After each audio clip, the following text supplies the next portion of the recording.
મહેસાણા કે જ્યાં ગાંજા સાથે એક શખ્સને ઝડપી લેવાયો। ગુજારિયા પાસે એસઓજીએ ગાંજા સાથે એક વ્યક્તિની ધરપકડ કરી। 5 કિલો 433 ગ્રામ ગાંજા સાથે દિલીપ ઠાકોર ઝડપાયો। 3,11,000 થી વધુનો મુદ્દામાલ જપ્ત કરવામાં આવ્યો છે।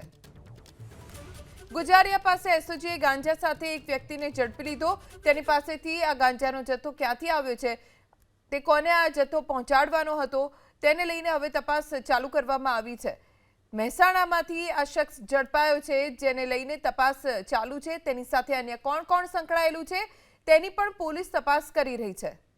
ગુજારિયા પાસે એસઓજીએ ગાંજા સાથે એક વ્યક્તિને ઝડપી લીધો। તેની પાસેથી આ ગાંજાનો જથ્થો ક્યાંથી આવ્યો છે, તે કોને આ જથ્થો પહોંચાડવાનો હતો, તેને લઈને હવે તપાસ ચાલુ કરવામાં આવી છે। મહેસાણામાંથી આ શખ્સ ઝડપાયો છે, જેને લઈને તપાસ ચાલુ છે। તેની સાથે અન્ય કોણ સંકળાયેલું છે તેની પણ પોલીસ તપાસ કરી રહી છે।